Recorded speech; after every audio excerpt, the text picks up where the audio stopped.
দেখালেন সিস্টেমগুলো কিভাবে করা রয়েছে। এই যে ভিতরে পাথর রয়েছে আর উপরে বাঁশ, এগুলো ফেলা হবে যেখানে কালকে কেটেছিল।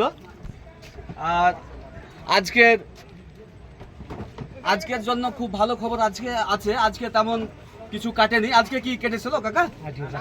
আজকে কাটেনি না, কালকে কেটেছিল। তো আপনার বাড়ি এখানেই? না, আমার বাড়ি 17 মাইল। আচ্ছা, 17 মাইল থেকে এখানে কাজ করতে এসেছেন, তাই তো? মানে আপনারা এগুলো কাজের এক্সপার্ট, তাই তো? তো সব বুদ্ধি যখন শেষ হয়ে যায় মানুষের, তো দোয়া করতে হয়।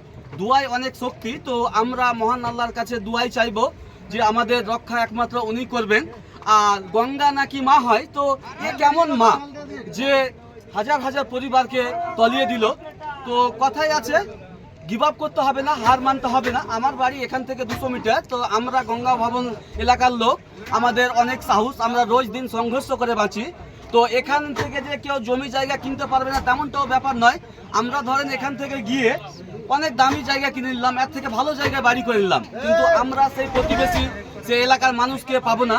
আমরা যাদের সাথে খেলে বড় হয়েছি, যাদের দোকানে খেয়ে বড় হয়েছি।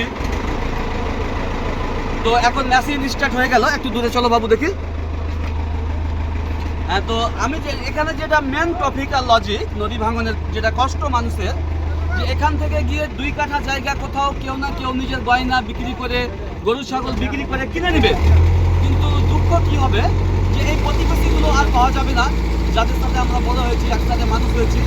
তো মেসেজ স্টার্ট হয়ে গেল, এখন আর আমার কথা বোঝা যাবে না। ওখানে যখন এগুলো ফেলা হবে আবার লাইভ ভিডিও করবো আর কিছু কথা রাখবো।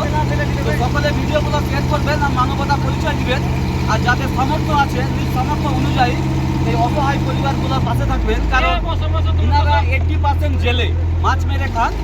তো এখন ইনারা আর মাছ মারতে যেতে পারছেন না, কারণ কখন ভেঙে যাবে, বাড়ি পড়ে যাবে বলা যায় না।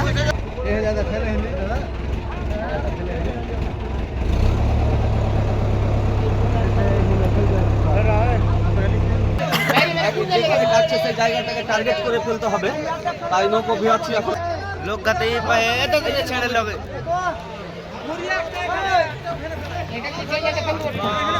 জেলা দেখবেন লোক ভাগরটাই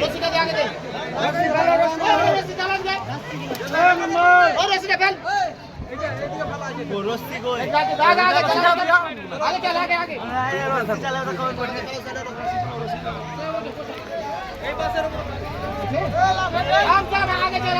দেখ তারা মোবাইল